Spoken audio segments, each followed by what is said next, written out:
لا إله إلا الله لا إله إلا الله لا إله إلا الله ما لنا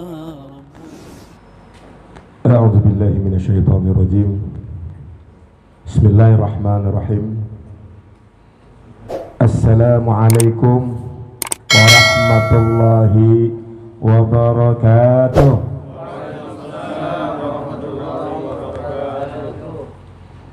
Alhamdulillahi Rabbil Alamin. Alhamdulillahilladzi hadana lihadza wa ma kunna linahtadiya laula an hadana Allah wa ma kunna linajtami'a laula an jama'ana Allah. Alhamdulillahil wahidil qahhar al-azizil ghaffar mukawwiril laili 'alan nahar tazkiratan li ulil qulubi wal absar wa tabsiratan li zawil albabi wal i'tibar. Ashhadu an la ilaha illallah wahdahu la syarika lah al-barrul karim ar-ra'ufur rahim wa ashhadu anna muhammadan abduhu wa rasuluh wa habibuhu wa khaliluh al-hadi ila sirati mustaqim wad-da'i ila dinin qawim salawatullah wa salamuhu alaihi wa ala alihi at-tahirin wa ala sahabatihi at-tayyibin wa man tabi'ahum bi ihsanin ila yaumiddin. Amma ba'd. Hadirin hadirat jamaah, para penghafal Quran yang dirahmati Allah Subhanahu wa taala, rahimani wa rahimakumullah. Pertama-tama dan yang paling utama, marilah kita mengucapkan puji dan syukur kehadirat Allah Subhanahu wa taala, karena atas limpahan rahmat, karunia, taufik dan hidayah sehingga kita dapat hadir memenuhi undangan Ma'had Tahfidz Al-Quran Imam Asim dalam rangka merayakan Maulid Nabi besar Muhammad sallallahu alaihi wasallam. Mudah-mudahan langkah kaki kita ke sini mendapat ridha Allah Subhanahu wa taala. Kita juga mengharapkan syafaatul uzma di hari kiamat kelak. Amin ya rabbal alamin. Salawat beriring salam kita sampaikan kepada junjungan kita Nabi besar Muhammad sallallahu alaihi wasallam, kepada keluarganya, kepada para sahabatnya dan pengikutnya hingga akhir zaman. Mudah-mudahan kita tergolong orang-orang yang mendapatkan syafaat uzma di hari kiamat kelak. Amin ya rabbal alamin. Yang sama-sama kita hormati pengasuh Ma'had Tahfidz Al-Quran Imam Asim Al-Mukarram Al-Ustadz Kiai Haji Masrur Ahmadi Al-Hafidz Al-Mukarram Al-Ustadz Ma'mun, orang tua kita Bapak Haji Ahmad, dan semuanya saja tokoh masyarakat yang namanya tidak disebut satu persatu, namun tidak mengurangi rasa hormat dan ta'zim kepada hadirin hadirat semua. Rasulullah sallallahu alaihi wasallam adalah satu-satunya contoh teladan, suri teladan bagi kita semua, sebagaimana tema Maulid Nabi kita memetik ketauladanan Nabi Muhammad sallallahu alaihi wasallam untuk karakter generasi pemuda Islami.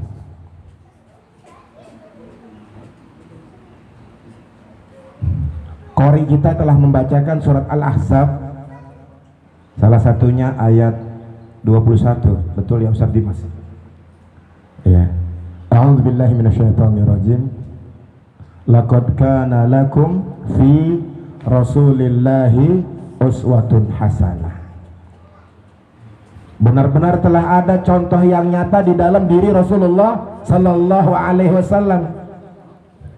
Liman kana yarjullaha, bagi siapa yang mengharapkan ridha Allah subhanahu wa ta'ala, mengharapkan Allah subhanahu wa ta'ala,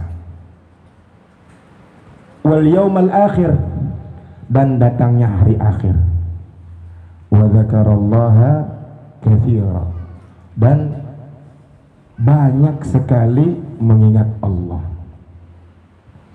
Rasulullah sallallahu alaihi wasallam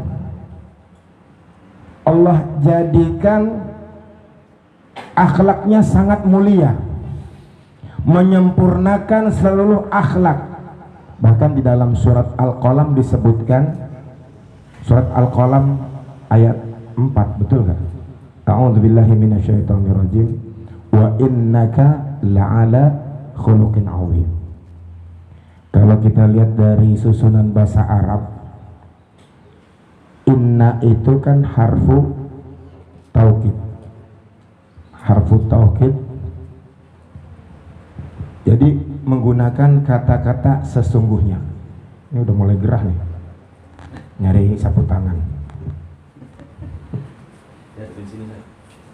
Ya. Ya. Kemudian udah ada kata-kata inna menggunakan lam taukid, ada 2 taukid di sini. Jadi benar-benar Rasulullah sallallahu alaihi wasallam itu suri tauladan bagi kita. Tidak ada yang tidak diajarkan oleh baginda Rasulullah sallallahu alaihi wasallam 24 jam, mulai dari akan tidur sampai bangun tidur dan tidur kembali 24 jam dicontohkan oleh baginda Rasulullah sallallahu alaihi wasallam. Dan ini kita ulang-ulang terus, ya. Informasi ini selalu kita dapatkan.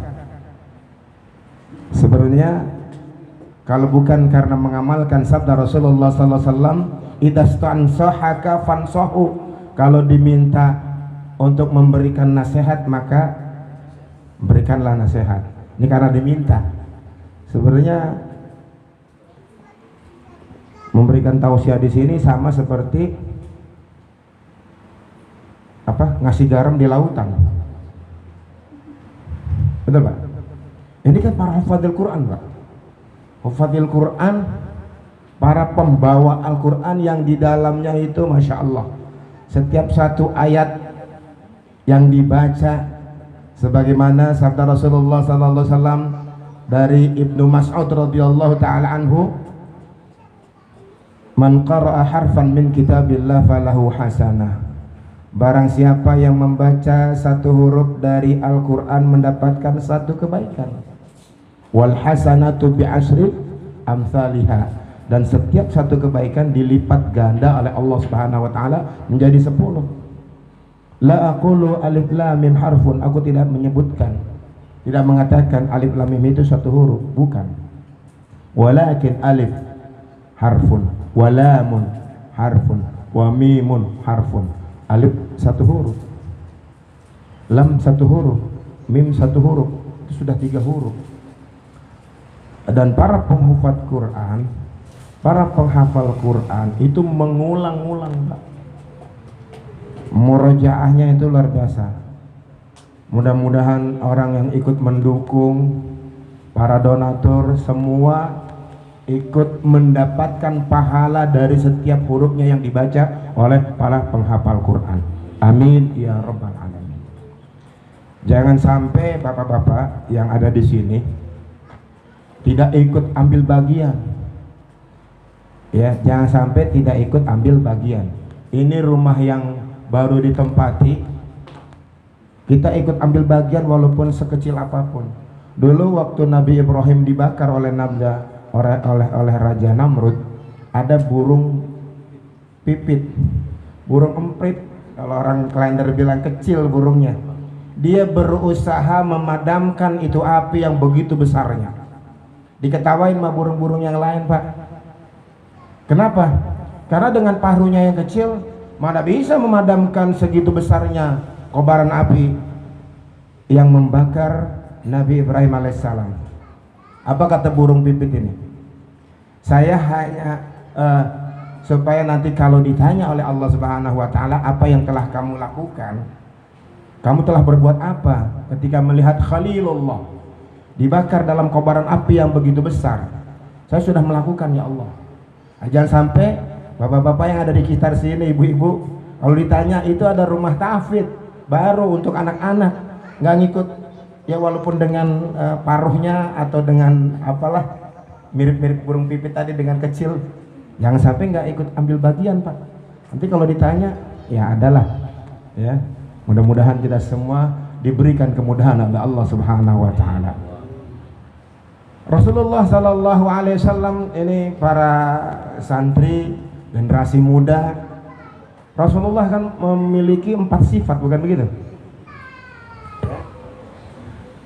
Di antaranya Allah menganugerahkan kepadanya sifat apa? Sidik, jujur.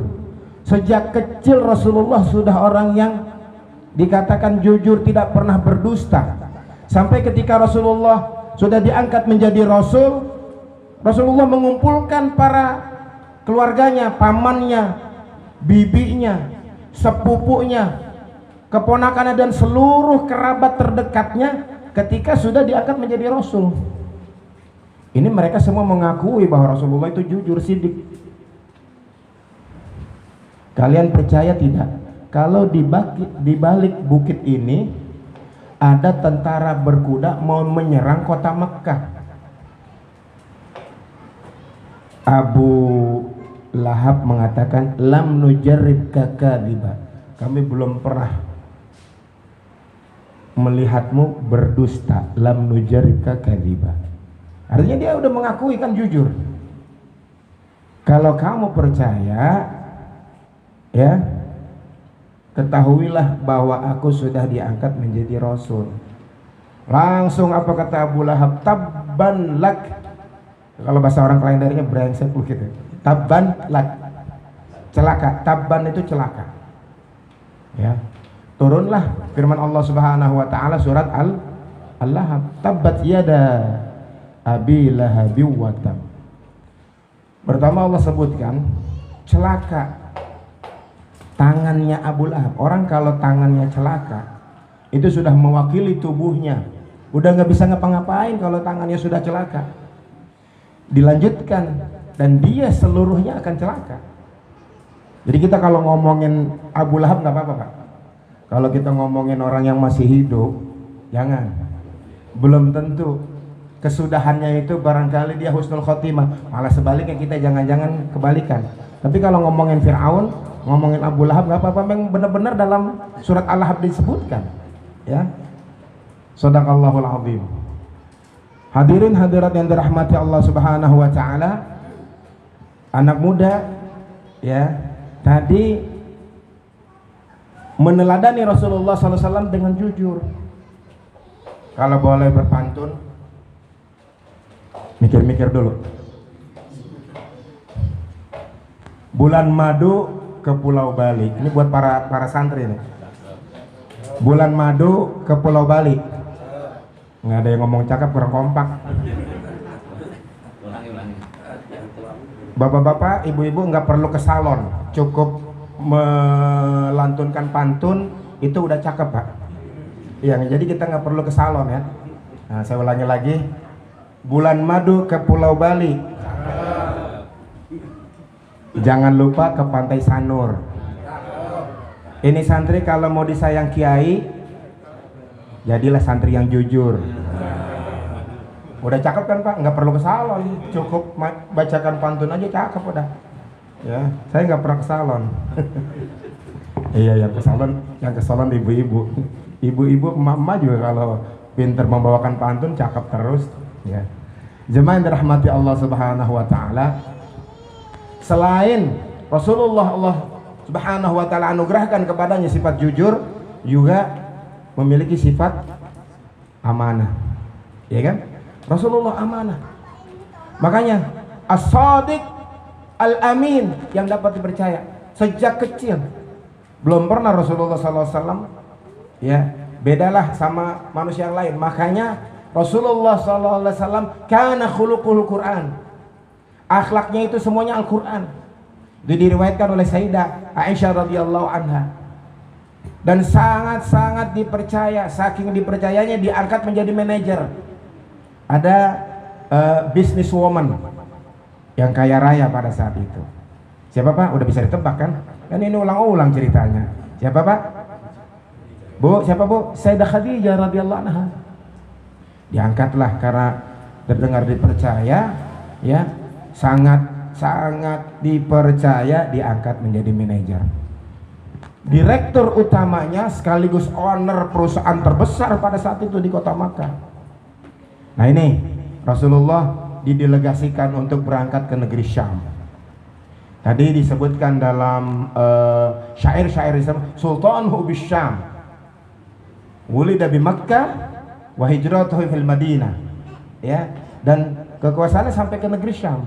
Dan Rasulullah pernah ke Syam. Sebelum saya ceritakan yang ketika diangkat jadi manajer, saya cerita dulu sedikit waktu masih kecil. Ntar kalau lupa tolong ingetin Pak. Ya Pak ya. Jadi kita stop dulu yang ini, kita skip, dah. Kita mundur lagi ke belakang. Jadi ini untuk kedua kalinya. Tapi pertama kali dulu waktu masih kecil, umur berapa? Umur berapa? 12 tahun. 12 tahun. Umur 12 tahun. Jadi kita mundur lagi ke belakang. Ketika kakeknya Abdul Muthalib itu menjelang wafat, itu berpesan kepada Abu Thalib, tolong ini diasuh dan dirawat. Tidak memilih paman-paman yang lain, tapi Abu Thalib. Padahal Abu Thalib anaknya banyak. Ada Ali bin Abi Thalib, ada Ja'far bin Abi Thalib, ada siapa lagi?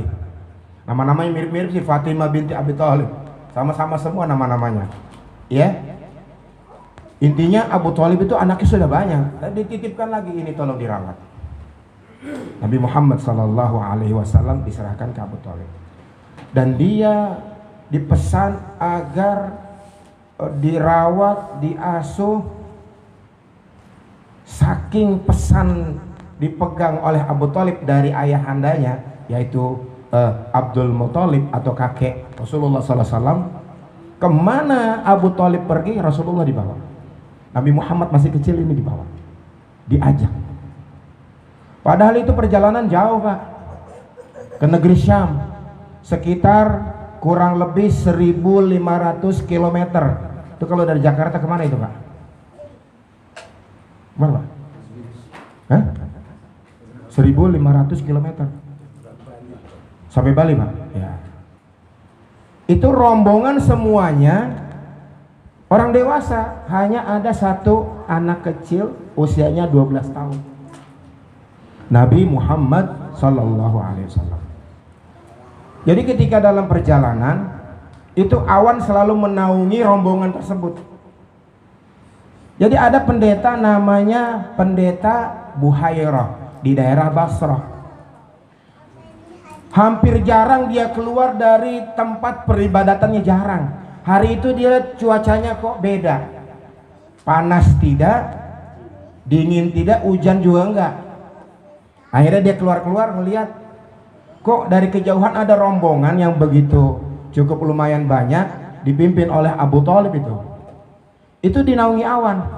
Dan dia menurut referensi yang dia ketahui, di antara ciri-ciri Nabi akhir zaman itu dinaungi awan.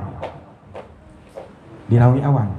Begitu sampai rombongan, dia mengucapkan salam dan bertanya siapa pimpinan rombongan. Kata Abu Thalib, saya Abu Thalib, pimpinan rombongan.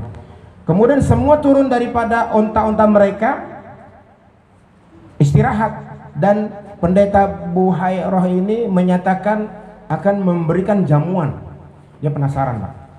Nabi Muhammad Sallallahu Alaihi Wasallam berteduh di pohon. Pohonnya sampai sekarang masih ada, Pak. Tetangga saya udah 3 kali, ini kali ketiga nih. Di antara, kalau sekarang negaranya antara Palestina dan Jordan, itu pohon yang Nabi berteduh di bawah pohon itu. Pada sekitarnya itu padang pasir. Boleh nanti dibuka di Mbah Google, ya. Itu ada pohonnya. Sekitarnya tandus. Tetapi pohon itu sampai sekarang masih ada dan rindang. Nabi istirahat di situ. Ini sebenarnya si pendeta Buhairah penasaran dengan anak tersebut. Dia nanya sama Abu Thalib, "Pak, itu anak kecil yang lagi berteduh itu anak siapa, Pak?" Kata Abu Thalib, "Anak saya." Langsung dia lemes tuh, si pendeta Buhairah lemes. Kenapa? Karena gak sesuai dengan yang dia baca. Nabi akhir zaman itu yatim, ya. Kalau orang Indonesia nyebutnya yatim piatu, kalau dalam bahasa Arab yatim, mau ayahnya wafat, ibunya wafat, bahasanya yatim, nggak ada piatu. Timbul bahasa piatu dari mana itu? Yatim piatu, nambahin aja, tapi nggak apa-apa lah. Terus diomelin lagi sama ahli bahasa. Kalau bahasa Arab, ayahnya wafat ya yatim, ibunya wafat ya yatim. Jamaknya yatama. Nggak pernah dengar ada di dalam bahasa Arab ada piatunya, itu nggak pernah dengar. Jadi kaget, ditanya lagi, "Pak, mohon maaf Pak, itu anak yang lagi istirahat di bawah pohon itu anak siapa, Pak?" Kan tadi sudah saya bilang, kata si Abu Thalib ini, "Anak saya." Sampai 3 kali Pak ditanya lagi, "Mohon maaf Pak ya, Bapak bagaimana itu anak saya, Pak?" Nah yang pas kali keempatnya penasaran. Padahal biasanya sudah 3 kali udah cukup ya, tapi nih penasaran, tanya lagi. Ya memang, nah udah ada memangnya langsung dia beda nih. Memang sebenarnya itu adalah, kalau dalam bahasa Arab, ibnu akhi, nggak ada keponakan. Ibnu itu putra atau anak, akhi saudaraku, dia anak saudaraku. Baru pendeta Buhairah mulai lega dikit. Wah, soalnya tadi dia ngelihat di naungi awan dalam perjalanan itu. Tidak ada nabi melainkan dapat naungan awan dengan izin Allah Subhanahu wa taala. Yang kedua dia udah dapat, ini anak yatim. Kalau begitu Pak, boleh nggak anak itu suruh ke sini, Pak? Dipanggil lah. Walaupun ponakan, tetap Abu Thalib manggilnya ya bunaya, wahai putraku, karena putra. Makanya kalau saking deket itu ke paman juga ya abati. Ya, Nabi Ibrahim juga ke ayahnya itu, padahal itu paman Azar yang tukang membuat patung berhala. Karena tadi disebutkan oleh Al-Mukarram Ustaz Haikal dalam pembacaan, itu nasab Rasulullah tidak ada orang yang durhaka, tidak ada nasabnya itu. Kalau Azar itu selisih pendapat para ulama. Azar itu atau nama lainnya Karim, itu kan bukan ayah kandungnya Nabi Ibrahim, karena nanti berpengaruh kepada silsilah Nabi Muhammad tadi disebutkan, ya. Kemudian dipanggillah Nabi Muhammad, datang, "Mohon maaf, bajunya boleh dibuka nggak?" Akhirnya penasaran, kenapa? "Ya saya permisi dulu Pak, boleh dibuka." Dibuka, baju Nabi Muhammad nih umur 12 tahun dibuka Pak. Subhanallah, di pundak kanan dan kiri itu ada tanda kenabian sebesar buah apel di pundak kanan kiri itu. Shallu ala Nabi.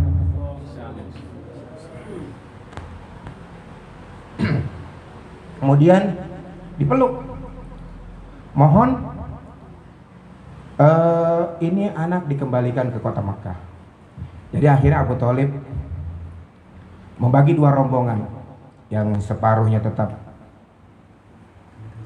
melanjutkan perjalanan dan kembali ke kota Makkah, mengembalikan Nabi Muhammad SAW yang masih kanak-kanak. Itu tanda kenabian. Kembali dan dirawatlah sampai besar. Sekarang kita tadi kan udah skip untuk kedua kalinya Rasulullah usia 25 tahun itu berangkat lagi ke negeri Syam. Nah, saya pengen cerita lagi nih, ya. Sama di naungnya awan juga Pak. Ini diriwayatkan oleh asisten Nabi yang mendampingi Nabi. Bapak-bapak, ibu-ibu, kalau perhatikan yang mendampingi Nabi untuk kedua kalinya tadi waktu masih kanak-kanak, udah kita skip, sekarang skipnya kita buka. Sekarang berangkat lagi hanya berdua. Tahu nggak siapa yang mendampingi Nabi? Siapa? Siapa namanya? Maisaroh. Saya mau nanya Bapak, Maisaroh di sini laki atau perempuan, Pak? Hah? Loh, Bapak bilang perempuan. Memang orang Indonesia ngasih nama Maisaroh perempuan. Itu ada Ustazah Maisaroh, ada Ibu Hajah Maisaroh, no Mpok Maisaroh tukang nasi uduk di pojok sono no ada. Ya, karena orang Indonesia karena ada tak marbutohnya kali Pak ya. Jadi, tapi di sini dalam sirah Nabawiyah itu bukan Maisaroh nama orang perempuan. Masa Nabi berdua-duaan itu bukan, itu laki-laki, Maisaroh. Maisaroh itu artinya mudah.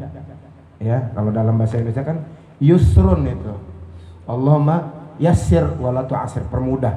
Jadi Maisaroh itu kemudahan gitu. Mudah. Ya kalau nama orang Jawanya kali bejo, kalau nggak untung. Ya kan kadang-kadang kasih nama itu sesuai. Hanya beda bahasa saja sebenarnya. Jadi berdua nih Pak. Singkat ceritanya karena tadi Nabi punya sifat sidik, punya sifat amanah, itu jualan beda sama orang sekarang jualan Pak. Sumpah-sumpah, jangankan untung, modalnya aja nggak dapat, sumpah-sumpah, Masya Allah. Nabi itu menjelaskan apa yang perlu dijelaskan tentang dagangan itu, tapi untungnya malah berlipat-lipat dari manajer-manajer sebelumnya. Menurut direktur utamanya nih, ownernya perusahaan besar di Mekah itu, begitu sekembalinya keuntungannya melebihi keuntungan dari sebelum-sebelumnya. Akhirnya Sayyidah Khadijah tertarik. Ini direktur utama tertarik sama manajer. Tahu siapa macomblangnya? Tahu nggak siapa macomblangnya? Macomblangnya Sayyidah Khadijah, kawan akrabnya. Siapa? Oh, itu pamannya Warokoh, Nafisah. Nafisah diberitahu oleh Sayyidah Khadijah, saya tertarik dengan manajer kita ini yang baru nih. Udah sidik, jujur, amanah, ganteng lagi orangnya, soleh. Waduh, luar biasa. Disampaikanlah oleh Nafisah, disampaikan keinginannya, akhirnya diterima. Rasulullah mengajak pamannya Abu Thalib untuk melamar. Tahu nggak berapa maharnya? Maharnya itu kalau di kitab Rohik Maktum 400 dinar.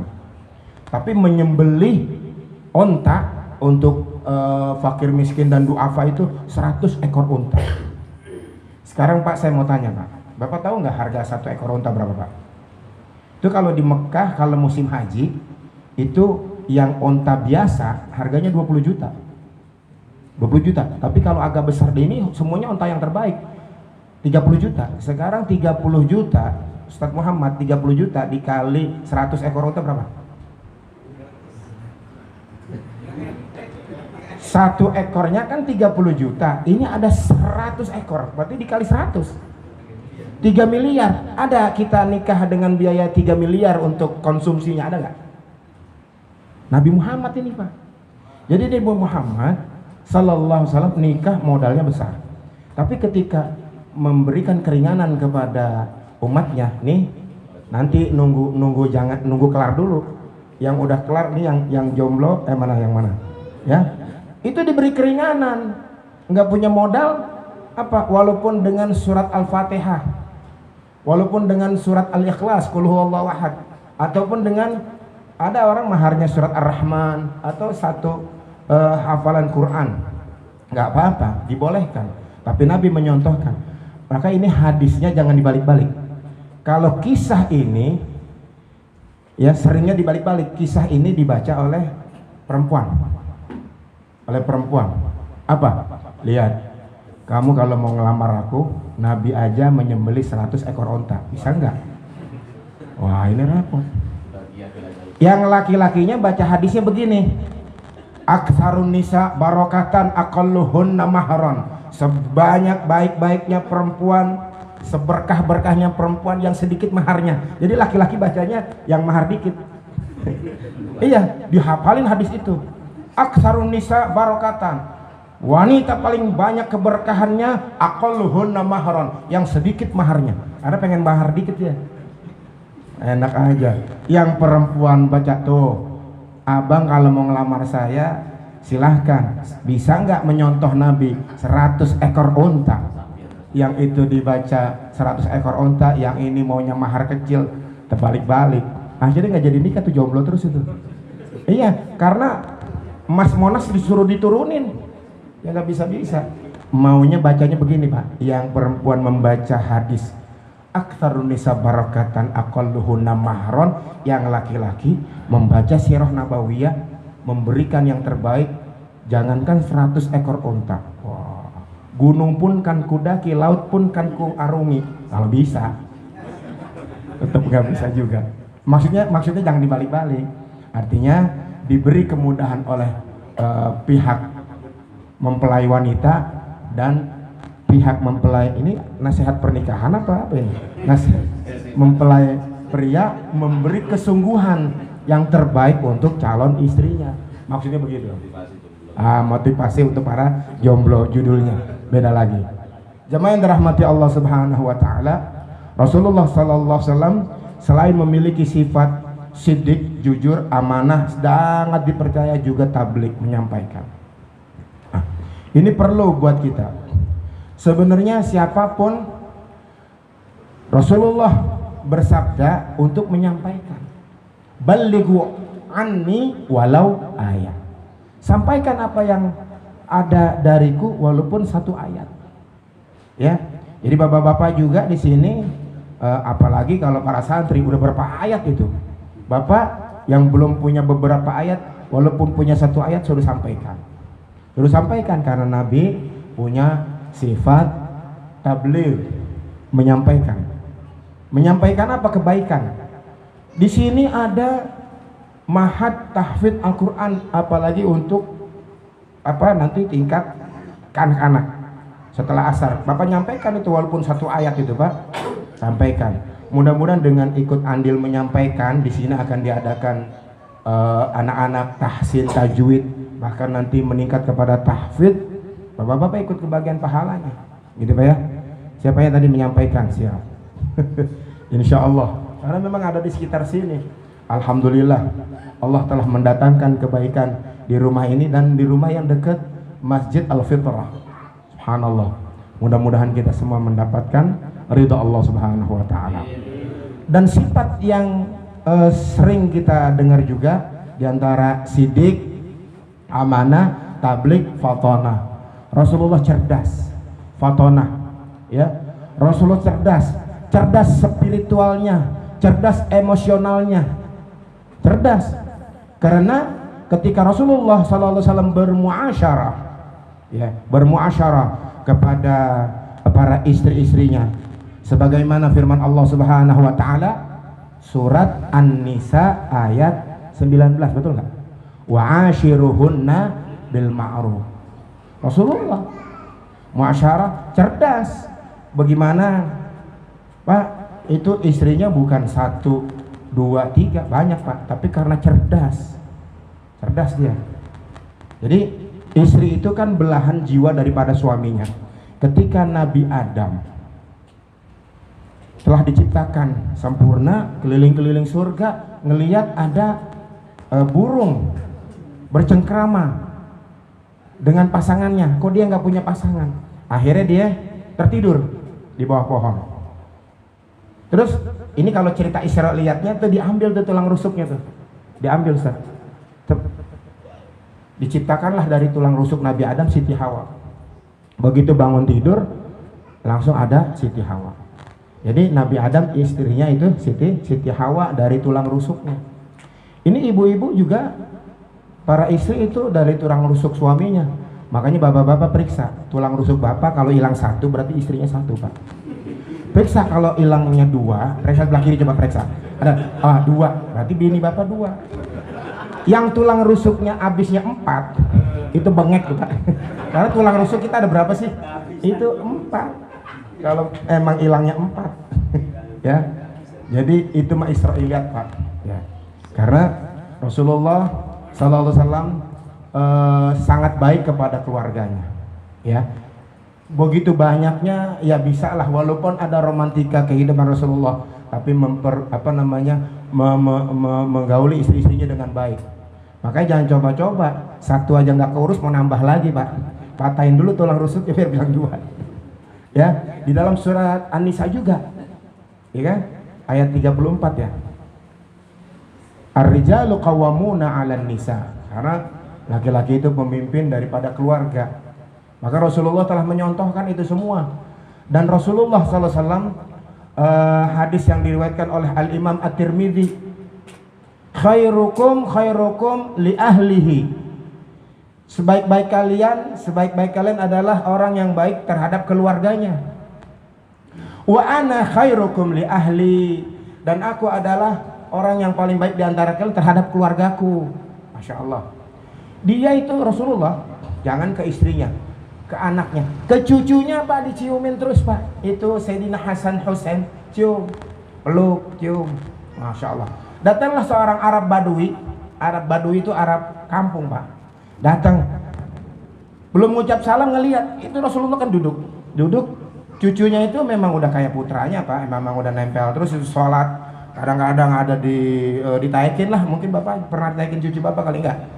Sholat lagi sujud, lama itu, takut apa saya mau bahas apa, takut ngejengkang gitu. Jengkang bahasa mana ya? Iya, takut terjatuh, tergul, iya. Makanya lama. Itu para sahabat lagi sholat, ini lama amat sujudnya, kenapa? Ternyata ya pelan-pelan Rasulullah bangun. Ada cucunya itu 2, bukan kembar tuh, beda setahun Pak. Hasan Husain itu tidak kembar, beda setahun. Jadi orang Arab Badui ini ngelihat, diciumin. Akhirnya dia mengucapkan salam dan mengatakan, ya Rasulullah, aku ini punya anak 10, nggak pernah ada yang aku cium kayak gini. Apa kata Rasulullah? Man la yarham la yurham. Siapa yang tidak punya rasa kasih sayang, nggak dikasih sayang nanti. Dia punya anak 10 Pak, nggak pernah ada yang dicium kata dia. Itu kasih sayang, nyium itu nggak apa-apa sama anaknya. Terus akhirnya dia pulang ke rumahnya, semua anaknya diciumin. Anaknya bingung Pak, udah gede-gede kan, bukan kecil-kecil gini. Ini bapak tumben, ya karena dengar sabda Rasulullah, man la yarham la yurham. Dia ngeliat Rasulullah nyiumin cucunya luar biasa, dipeluk. Saya punya anak 10, nggak ada yang saya. Man la yarham la yurham kata Nabi, semua anaknya. Kaget anaknya. Kalau orang sini ngomong kan, bapak sambat apa ini? Ya, ayah. Mudah-mudahan nanti pulang Pak, anak-anaknya cucu-cucu dikasih sayang ini tuh. Ya. Jemaah yang dirahmati Allah Subhanahu wa taala, itulah kisah baginda Rasulullah SAW yang panjang sekali kalau ceritakan tuh terus nggak habis-habis. Siapapun yang menceritakan pasti kisahnya tentang sirah nabawiyah itu mulai dari kelahiran Nabi sampai Rasulullah wafat. Dan kisahnya ini nggak boleh kita bosan-bosan. Sampai kalau yang bisa meneteskan air mata kita itu ketika ada Rasulullah terakhir pernah dengar kisahnya atau pernah membaca, karena udah akhir hayat nih Rasulullah dalam kepayahan dan dalam sakit yang itu wafat di tahun itu. Kata Rasulullah, siapa yang pernah aku barangkali ngutang sama dia mau aku bayar nih, nggak ada yang ini, diam aja, nggak ada. Terus barangkali ada yang pernah terzolimi, tahu kan kisahnya itu ya. Akhirnya apa? Ada yang angkat tangan. Siapa namanya itu? Ukasha, angkat tangan. Barangkali ada yang pernah terpukul atau dia kan nunjuk tangan itu, ya kan Pak? Nah ini dia tunjuk tangan. Saya mau membalas. Terus akhirnya kata Rasulullah, kalau tidak salah memerintahkan kepada Abu Hurairah atau Bilal bin Rabah untuk ngambil, ada pukulan di rumahnya Sayyidah Fatimah, ambil, ketok pintu, ngucapin salam, kemudian ditanya ada apa? Kata Rasulullah, itu Rasulullah gantung ada pukulan, pemukul Rasulullah. Untuk apa? Di masjid lagi pada kumpul orang-orang, ada itu si Ukasha minta nuntut balas karena dulu Rasulullah pernah memukulnya katanya. Akhirnya kan diambil itu kan pukulan itu. Diambil, kata Sayyidah Fatimah, biar aku jadi penggantinya, nangis-nangis itu. Ya. Tapi ya karena Rasulullah merintahkan ambil, tolong ambil, sudah sampaikan. Begitu juga Sayyidina Hasan, Sayyidina Husain juga memohon-mohon kepada Ukasyah, dia sebagai penggantinya. Dan semua para sahabat itu geram sebenarnya sama Ukasyah. Tapi kita tahu semuanya kan kisah ini. Ternyata Ukasyah begitu sudah diberikan alat pukulnya, apa kata Rasulullah? Ini silakan pukul. Masih ada yang kurang. Dulu kan waktu engkau memukulku, padahal nggak sengaja itu, nggak sengaja. Rasulullah mengendarai kudanya, terus dia kena gitu kan. Di dalam kisahnya kan seperti itu. Dulu aku bertelanjang dada, kata si Ukasyah. Akhirnya Rasulullah suruh buka baju juga. Dibuka bajunya, Masya Allah. Rasulullah orangnya putih ya, tinggi besar tegap, tapi ini kondisi masalah lagi sedang sakit. Terus orang-orang itu sudah memperhatikan apa betul mau dipukul, balas dendam itu atau tidak. Ternyata Ukasyah memeluk badannya Rasulullah, hanya ingin memeluk cuma. Maka orang yang memeluk badan Rasulullah mengatakan mudah-mudahan tidak terkena api neraka, ya. Dan kita mudah-mudahan mendapatkan syafaat Rasulullah SAW dengan sebab gembiranya merayakan. Jadi kita datang ke sini nggak berat tadi, dengan senang hati, malah kita semuanya bergembira karena Abu Lahab itu ya dengan bergembira diriwayatkan setiap hari Senin itu hukumannya, siksaannya dihentikan. Karena gembiranya memberikan susu pertama itu dari hamba sahayanya bernama Suwaibah Aslamiyah, sebelum ada Halimah Sa'diyah. Setelah ibunya Aminah ya menyusukan itu Suwaibah Aslamiyah, itu hamba sahaya dari Abu Lahab. Demikianlah, mudah-mudahan kita mendapatkan ilmu yang bermanfaat. Di sawah ada ikan sepat, ada ikan gabus. Ulangi lagi, di sawah ada ikan sepat, ada ikan gabus. Ikan sepat, ikan gabus sama-sama hidup di air tawar. Lebih cepat, lebih bagus, sama-sama kita sudah lapar. Mudah-mudahan kita mendapatkan ilmu yang bermanfaat. Allah Subhanahu wa taala anugerahkan kepada kita rezeki yang halal, banyak, baik dan berkah. Serta Allah Subhanahu wa taala hindarkan kita dari segala macam penyakit, baik penyakit jasmani maupun penyakit rohani. Semoga kita semua terhindar dari malapetaka, mara bahaya, gempa bumi, tanah longsor, air bah, banjir dan lain sebagainya. Kita juga berdoa kepada Allah, semoga Allah anugerahkan kepada kita sifat istiqamah. Dan kita memohon kepada Allah agar menganugerahkan kepada kita husnul khatimah. Terima kasih atas segala perhatian. Mohon maaf atas segala kekurangan. Wassalamualaikum warahmatullahi wabarakatuh.